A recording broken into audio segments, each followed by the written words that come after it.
Hello everyone. तो इस video में हम डिस्कस करने वाले हैं कि जो एमएनएस की फाइनल मेरिट लिस्ट रहेगी वो किस तरीके से रहेगी और उसमें कितना स्कोर जरूरी है। तो मैं ये वीडियो डिस्कस कर रही हूँ बिकॉज अगर आप कोई भी एग्जाम देते हो ना तो उससे पहले आपको मतलब एटलीस्ट पता होना चाहिए कि उसका रोड मैप क्या है, कि मतलब कौन से एग्जाम होने हैं, किस तरीके से एग्जाम होंगे, उनका रिजल्ट क्या होगा, उनकी प्रोसेसेस क्या है और किस मार्क्स पे कौन सा कॉलेज या कौन सी जॉब मिलती है। ठीक है, तो पहले हम देख लेते हैं। मतलब मैं सीबीटी के जो कट ऑफ मार्क्स है उसको ऑलरेडी डिस्कस कर चुकी हूँ और उसकी वीडियो मैंने अपलोड भी कर दी है और उसकी लिंक मैं डिस्क्रिप्शन बॉक्स में दे दूंगी। अगर आप चाहते हैं तो वो वीडियो देख सकते हैं। तो फाइनल मेरिट लिस्ट का मैं इसलिए डिस्कस कर रही हूँ बिकॉज वो एक फर्स्टली तो पता होना चाहिए, सेकंडली बहुत सारे बच्चे पूछ रहे थे मुझे कि दीदी कहीं ऐसा तो नहीं हुआ कि मतलब हम सीबीटी की तैयारी करें लेकिन फिर भी हमारा ना हो, तो इससे हम सीबीटी में मतलब एमएनएस में भी रह जाएंगे और फिर हमारा अगले साल नीट की प्रिपरेशन है उसके लिए भी पीछे रह जाएंगे। मतलब ना हमारा एमएनएस में हो पाए, कहीं ऐसा ना हो कि ना हमारा एमएनएस में हो और कहीं और फिर हमारा नीट में भी ना हो अगले साल, क्योंकि टाइम कम बचता है ना। मतलब मान लो कि सीबीटी के लिए तैयारी करोगे, सीबीटी देने जाओगे, इंटरव्यू मेडिकल देके आओगे, फिर वेट करोगे, फिर रिजल्ट आएगा। एक मतलब 4-5 महीने का प्रोसेस है, तो मतलब 4-5 महीने कहीं हमारे वेस्ट ना हो जाए जिससे ना हम इधर के रहे ना हम उधर के रहे। तो आप एक डिटेल वीडियो बना दो कि कैसे क्या होगा। तो मैंने बोला ठीक है, अभी कमेंट सेक्शन में नहीं बता सकती बट एक डिटेल वीडियो में वो डिस्कस कर सकती हूँ मैं, है ना। तो मैं बस यही डिस्कस करने वाली हूँ। पहले हम ये देख लेते हैं कि फाइनल मेरिट लिस्ट किस तरीके से बनती है। तो फाइनल मेरिट लिस्ट में जो आपके फैक्टर्स हैं वो हैं, फर्स्टली आपका नीट का स्कोर, जो कि आपका नीट का स्कोर क्या रहता है। सेकेंडली आपका सीबीटी का स्कोर, थर्ड आपका इंटरव्यू के मार्क्स और सबसे मोस्ट इंपोर्टेंट कि आपकी मेडिकल फिटनेस मतलब आप मेडिकली फिट हो या फिर अनफिट हो। मतलब ये दो चीजें तो बहुत जरूरी है, मेडिकल फिटनेस और आपका नीट का स्कोर। ये तो मतलब मेन है। ठीक है, और ये आपके साइडवेज रोल प्ले कर देते हैं, सीबीटी का स्कोर और इंटरव्यू का स्कोर। ठीक है, मतलब जिसका नीट का स्कोर अच्छा होता है ना, बहुत ज्यादा अच्छा होता है या अच्छा होता है और उसका मेडिकल फिटनेस ठीक होता है, तो मतलब अगर वो सीबीटी के एग्जाम और इंटरव्यू में अच्छा मतलब 50-50 इस भी स्कोर करता है ना, तो उसके बहुत चांसेस बन जाते हैं कि उसके एमएनएस का मिल जाए। अगर उसके पास स्पोर्ट्स सर्टिफिकेट या एनसीसी के सर्टिफिकेट हुए देन ये तो फिर वो वाली बात हो जाती है, सोने पे सुहागा वाली बात। ठीक है, तो आपको पता चलेगा कि फाइनल मेरिट लिस्ट कैसे तैयार होगी। अब देख लेते हैं कि हमारे यहाँ जो इस टाइम है उसमें 3 कैटेगरी के बच्चे हैं। फर्स्टली जो 360 से ना 450 के बीच में स्कोर कर रहे हैं, तो ये वो वाले बच्चे हो गए जो सिर्फ जस्ट फॉर एक्सपीरियंस के लिए अपना दे सकते हैं एमएनएस का सीबीटी, इंटरव्यू मेडिकल और ये देख के आ सकते हैं कि क्या प्रोसेस रहता है। ठीक है, और अपने आगे देखते हैं। ठीक है, दूसरे कैटेगरी के बच्चे आते हैं कि जो डायलेमा में है, मतलब 450 से 550 वाली रेंज के बच्चे, मतलब इनका स्कोर ठीक ठाक है, अब इनको डर लग रहा है कि होगा कि नहीं होगा। ठीक है, और डर उसी को लगता है जिसका कंफ्यूजन होता है, मतलब जो बीच में अटका होता है बेचारा, कि ना तो उसको ये श्योर है कि मेरा हो जाएगा और ना उसको ये डर है कि मेरा नहीं होगा, है ना। तो ये डर है उसको कि मेरा नहीं होगा और श्योर भी नहीं है कि हो जाएगा। तो इन बच्चे की कैटेगरी भाई बहुत मतलब मेंटली टॉर्चर होते रहते हैं बेचारे ये वाले बच्चे। ठीक है, नेक्स्ट आते हैं कि जिनके बहुत ज्यादा हाई चांसेस हैं कि उनका होगा ही होगा, मतलब जो 550 से प्लस हैं, अगर उन्होंने थोड़ा सा भी अच्छा सीबीटी और इंटरव्यू में कर दिया और वो मेडिकली फिट है, ठीक है, तो इनका ये है कि इनका हो ही जाएगा, है ना। तो ये वाले बच्चे तो वो हैं जिनको टेंशन लेने की जरूरत नहीं है, बस अपना सीबीटी का अपना तैयारी रखें ऑन, इंटरव्यू की प्रैक्टिस करते रहें और अपनी हेल्थ पर ध्यान दें तो इनका हो जाएगा। ठीक है, फर्स्ट वाले बच्चे अब सबसे मेन कैटेगरी जो है ना वो मतलब मुझे ऐसा लगता है 40% जो है ये वाले बच्चे हैं जो जस्ट फॉर एक्सपीरियंस के लिए जाते हैं, मतलब जिनकी जो रेंज है स्कोर की वो क्या है, 360 से क्या है, 450 है। तो मुझे एक चीज बताने दो, अगर आपके पास कोई स्पोर्ट्स सर्टिफिकेट नहीं है, कोई एनसीसी का सर्टिफिकेट नहीं है, देन प्लीज अपना टाइम वेस्ट मत करो। मतलब 1-1.5 घंटे आप रीजनिंग इंग्लिश पढ़ सकते हो, क्योंकि ये ऐसे टॉपिक हैं जो आप मतलब इस साल भी काम आ जाएंगे, अगर कोई और एग्जाम दोगे तो इस साल भी काम आ जाएंगे। और थोड़ा सा करंट पे ध्यान रखो मतलब, और अपनी नीट की तैयारी अच्छे से करना स्टार्ट कर दो, क्योंकि जैसे ही आपका एमएनएस का है, ट्रस्ट मी ये बहुत कम स्कोर है एमएनएस के सीट्स के अकॉर्डिंग, 220 सीट्स हैं। ठीक है, ऐसे बहुत से बच्चे आपको मिलेंगे वहां जो 550 प्लस वाले होंगे, जिनके 550 प्लस 560 570 580 मार्क्स आ रहे होंगे। ठीक है, या 530 या 500 भी मान लो, जिसके 450 से कम है उसके लिए तो 500 वाला बच्चा भी बहुत है ना, अगर वो मेडिकली फिट है तो। और मेडिकल 220 सीट्स के लिए ना भाई मेडिकली फिटनेस 220 बच्चे ज्यादा इतना कोई टफ नहीं होता है।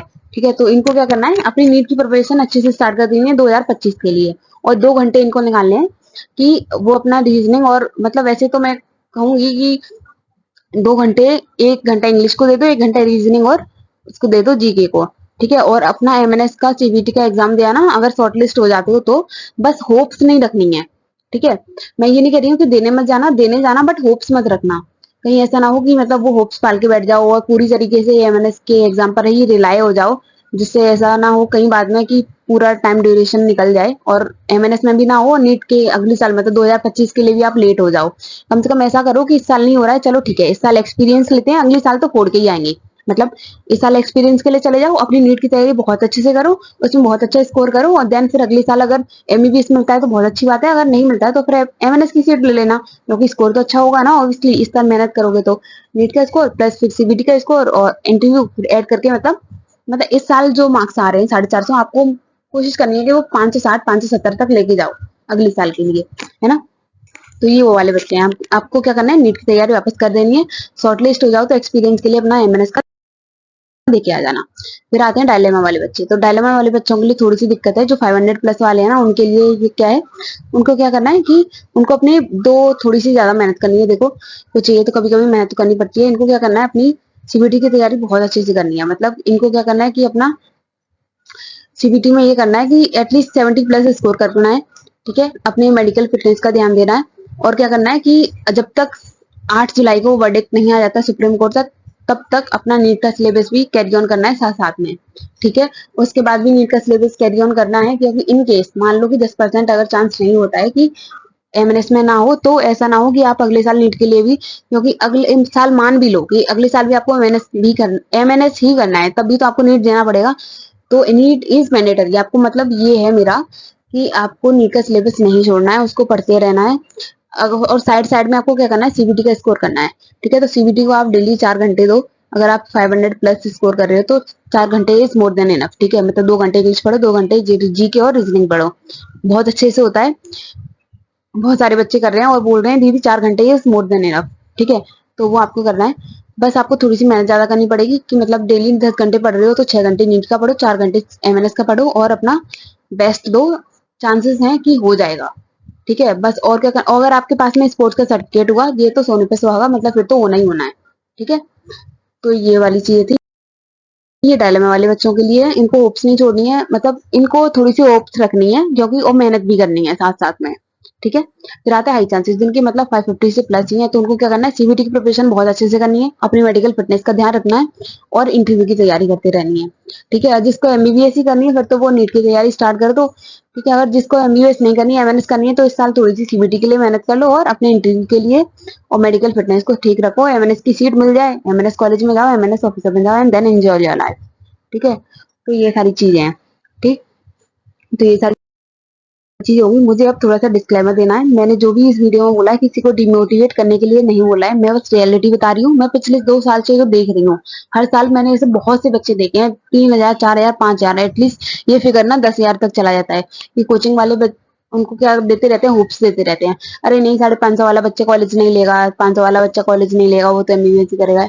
ऐसा नहीं होता है भाई, लड़कियों वाली बात है ना, मतलब लड़कियां वैसे भी इतना रिस्क नहीं लेती है, किसी के पेरेंट्स, और वैसे भी ये स्टेबल जॉब है, बहुत अच्छी जॉब है, गवर्नमेंट जॉब है, सिक्योरिटी भी है, ठीक है। तो लड़कियां इसको ले लेती हैं, उनका क्या करवाते रहते हैं वो टाइम वेस्ट, और किसके लिए, सिर्फ थोड़े से पैसों के लिए कि अपना कोर्स सेल करने के लिए वो बच्चों को हाई होप्स देते हैं, पेरेंट्स को हाई होप्स देते हैं। इसमें क्या होता है कि बच्चा अपना 4-5 महीने का टाइम वेस्ट करता है, फिर वो ना एमएनएस का रहता है, ना अगले साल नीट के लिए रहता है, और अगले साल का भी नीट वैसा ही रहता है ऑन एन एवरेज, तो ना वो नीट निकाल पाता है, ना फिर वो एमएनएस निकाल पाता है, एंड में आके वो कहीं एसएससी की या फिर घर बैठ जाता है, ठीक है। तो ये आपको नहीं करना, आपको अपना टाइम वेस्ट नहीं करना है, आपको बस पता है मिच्योर होने में और पागल बनने में थोड़ी सी लाइन होती है, मतलब अपने आप को पागल नहीं बनाना है, बस अपने अंदर एक समझ रखनी है कि अच्छा जो भी सर्कमस्टेंसेस आने वाली हैं मैं उन्हें जानता हूँ, ये होने वाला है ये नहीं होने वाला है, ठीक है। तो वो आपको पता होना चाहिए कि क्या हो रहा है क्या नहीं हो रहा है। तो मैंने बस आपको वही बताया है, और इसको नेगेटिवली मत लेना, मैं किसी को डिमोटिवेट नहीं कर रही हूँ, I am again saying, I am just telling you the reality, जो हर साल होता है वो वही मैं बता रही हूँ आपको, ठीक। और इसके फाइनल मेरिट लिस्ट के रिगार्डिंग अगर अभी भी कोई डाउट है तो मुझे कमेंट सेक्शन कर देना, मुझे नहीं लगता कि वैसे इसके बाद कोई डाउट बचा होगा। और ये वीडियो को प्लीज शेयर कर देना बहुत सारे बच्चों के साथ जो एमएनएस की तैयारी कर रहे हैं, या फिर अगले साल के लिए, मतलब इस साल के लिए एमएनएस की तैयारी कर रहे हैं, या फिर अगले साल एमएनएस की तैयारी करेंगे और अगले साल एमएनएस देंगे, मतलब 2025 में, क्योंकि ये वीडियो बहुत क्रूशियल है। मेरे इसमें कोई भी ऐसा फैक्टर नहीं है जो मतलब ना बताया हो। मैं अगेन कह रही हूँ कि 450 से 550 वाले बच्चे, सीबीटी में तो मेहनत करनी पड़ेगी, और अगर आपके पास में स्पोर्ट या फिर एनसीसी लेवल का सर्टिफिकेट है तो आपके चांस हैं। और जो 360 से 450 वाले बच्चे हैं, अगर आपके पास में स्पोर्ट का सर्टिफिकेट नहीं है तो बहुत कम चांसेस हैं। अपना टाइम वेस्ट मत करो, 2025 के लिए तैयारी वापस स्टार्ट कर दो नीट के लिए, क्योंकि नीट में अच्छा स्कोर करोगे तभी एमएनएस में सिलेक्शन होगा। ठीक है, तो ये सारी चीजें मैंने आपको डिस्कस कर दी। ये वीडियो को शेयर कर देना and please like share and subscribe my channel and don't take negative. Thank you.